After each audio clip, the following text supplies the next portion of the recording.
So this is the chart of the new moon in Gemini, which is going to occur June 19th at 8:02 a.m. Pacific time, approximately. You see the sun and moon come together at 4:41 Gemini, Mrigashira Nakshatra.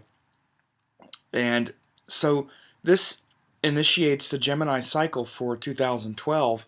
And what happens is sun and moon come together, and that starts that seed for the next 30 days, pretty much, until the moon goes around and begins a new cycle of sun and moon coming together. So it's like a birth of that energy when sun and moon join.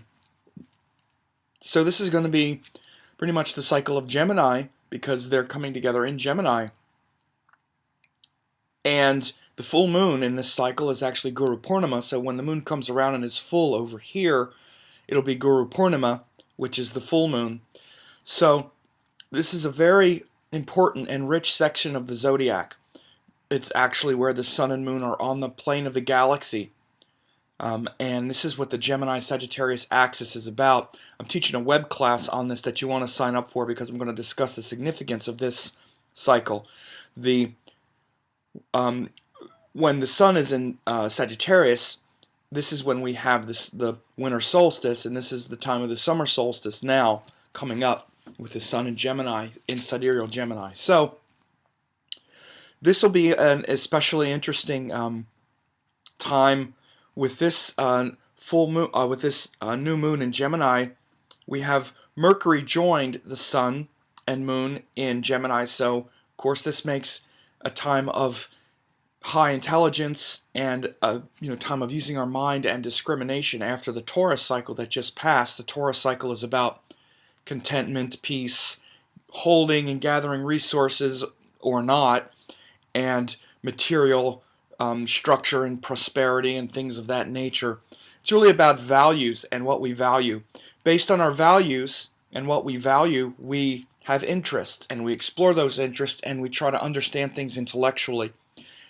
For instance, Taurus is related to food and sustenance.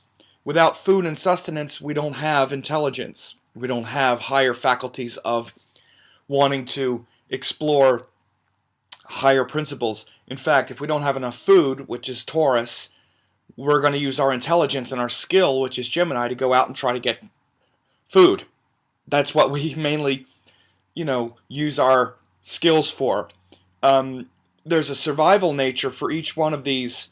The zodiac is a mandala of survival as well, and so having enough food and having enough sustenance, which is Taurus, is necessary for the higher faculties of Gemini, which are to explore the meaning of things, or to explore how things work. More importantly, meaning comes more from Jupiter and Sagittarius, but how things work is Gemini. How's it put together? Does it make sense? That curiosity of a child which has no bias toward right or wrong. If you tell a child something, let's say about God or about religion, they're going to ask questions, and they're not going to necessarily honor and revere the answer just because it was told to them by a priest or by someone they're supposed to respect, for instance. This is the Gemini principle, to be innocently wondering why, and to explore that with an open mind and compare the data and compare things and see if they make sense, not just base our conclusions on our belief, whether we believe the person is right or not, whether we believe the person is smarter, so we just believe what they say. Gemini is where we're curious, and we're going to test it for ourselves and find out whether or not it holds up and makes sense. So this is the cycle that's coming now, that is getting initiated with the sun moon in Gemini. Now it's in Mrigashira Nakshatra, so Mrigashira is the part of Gemini that is very much a gentle and searching, kind of wandering nature. Mrigashira literally means the head of a deer, and so Gemini is a gentle sign.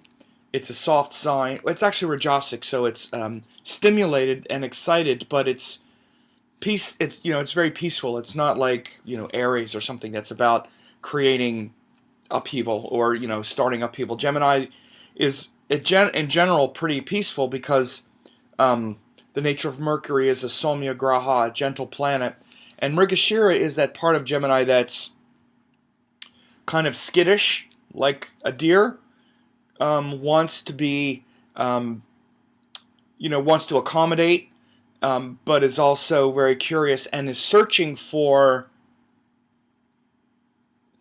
coherence, but also searching for beauty. The story of Mrigashira is about where Rohini turned herself into a deer to escape from Prajapati's advances toward her. And so there's a kind of fleeting nature and a fleeing nature, but it's also a restlessness and a wandering search for beauty. The deity is Soma, which means the immortal nectar, the nectar of immortality. So it's like a searching for this nectar of immortality, this truth, for things to make sense. We come here with intelligence, and we want the world to make sense to us. A lot of symbols for this is like the curiosity of Adam and Eve in the Garden of Eden. They were in search of knowledge, and they were told not to eat from the tree of knowledge of life. But they wanted to innocently know how things worked. So this has a relationship to this nakshatra of Mrigashira. So, and you see sun and moon are both in Mrigashira. This is where we have the new moon. The deity, as I said, is Soma, which is the searching of the immortal nectar, searching for the immortal nectar. And, so that nature of Mrigashira is to pursue things and search for a beauty in life. Then, Mercury's also in Gemini, so it gives a lot of skill and intelligence in this quest for beauty. Now, we still have a lot of planets in Taurus, so Jupiter, Venus, and Ketu are in Taurus, especially Jupiter and Venus, which are the two teachers, the Brahmins.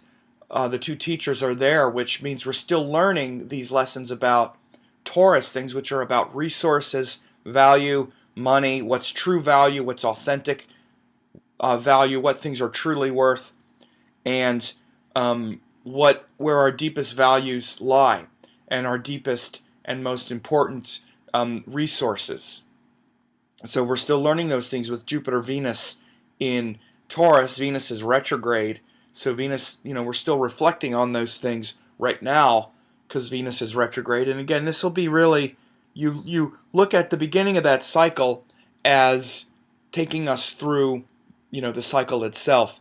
We also have Mars is finishing the transit through Leo.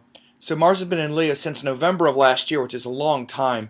So we're feeling this Mars in Leo starting to finish now because we've been asserting a lot of our independence and a lot of our self-will and a lot of our courage, consistent courage, since November of last year, but it's starting to finish now. It's a long time to have Mars in one sign, so there's still a lot of power and individual self-will, but it's waning now, and we're more looking to evaluate whether or not those things we've courageously explored and we're willing to fight for are actually in need of adjustment, because Mars is going to go into Virgo in about a week, or less than a week after the new moon. Then Saturn retrograde in Virgo is poking his head back into that sign to make sure that we clean up a lot of the cycles, or a lot of the stuff from the previous Saturn and Virgo cycle, which was from the end of 2009 to the end of 2011. So Saturn going retrograde back into Virgo has to do with that.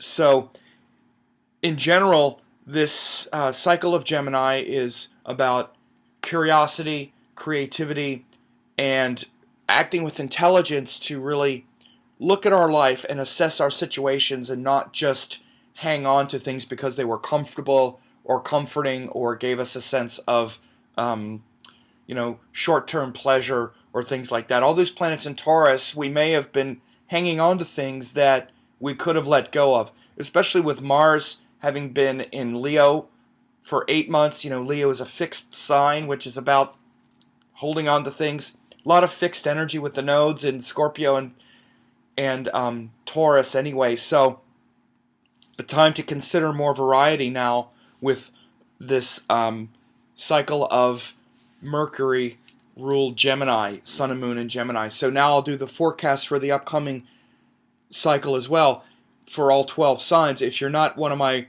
members, you won't get to see this, but my members get to also see how this is going to affect their sign for the next 30 days. So you can see that for yourself right now. For only 1 penny, you can not only hear this for your sign, but also get my forecast for the next couple weeks and be a member, get a lot of classes and whatnot. Follow the link below this video to see if that works for you. Many people do and really enjoy getting these forecasts each week and staying on top of the current astrological configurations all the time.